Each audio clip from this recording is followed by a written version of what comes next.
Ganap ng tropical depression ang sama ng panahon na patuloy na minomonitor sa loob ng bansa. Para sa update sa bagyong Henry, magkakausap natin si Pag-asa Weather Specialist Benny Estareja. Magandang tanghali sa iyo, Benny. Hello po, Ma'am Cheryl. Good afternoon po. Good afternoon. Nasaan na ngayon ang sentro ng Tropical Depression Henry at ano ang kasalukuyang kalakasan at galaw nito?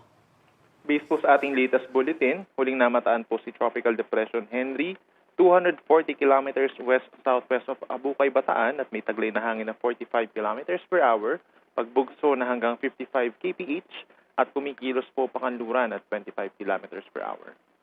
Sa pinakabagong bulletin ng Pag-asa, may mga lugar pa ring nasa ilalim ng Tropical Cyclone Wind Signal number 1.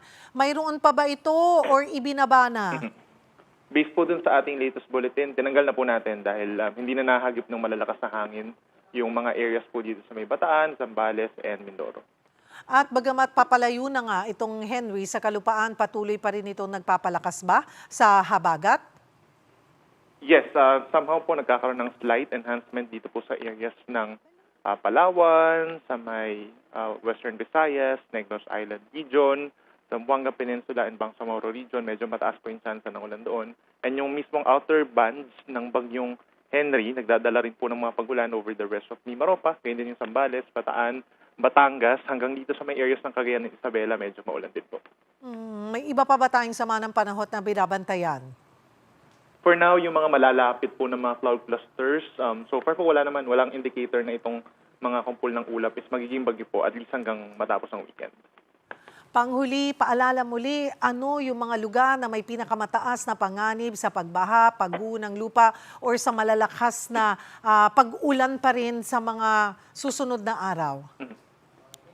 So within the next 24 hours, wala naman na po tayong nasang significant na mga pag-ulan or yung parang posible magdulot ng mga malawakang baha at landslides. However, kapag po nagkaroon pa rin tayo ng mga thunderstorms sa may areas ng, for example, Mimaropa, dito sa may Zambales, Bataan, and then Western Visayas, maring mag-trigger pa rin po yan ng mga pagbaha dahil nito mga nagdaang araw nagkaroon po ng mga malalakas na ulan doon. Pero yung mga pag-ulan, nalalakas na hangin, kumbaga kalma na tayo. Sa second half of the week hanggang weekend, mas generally magiging maganda na ang ating panahon.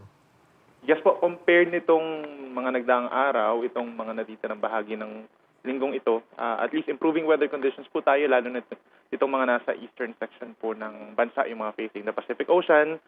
Yun nga lang po, mas magiging mainit naman.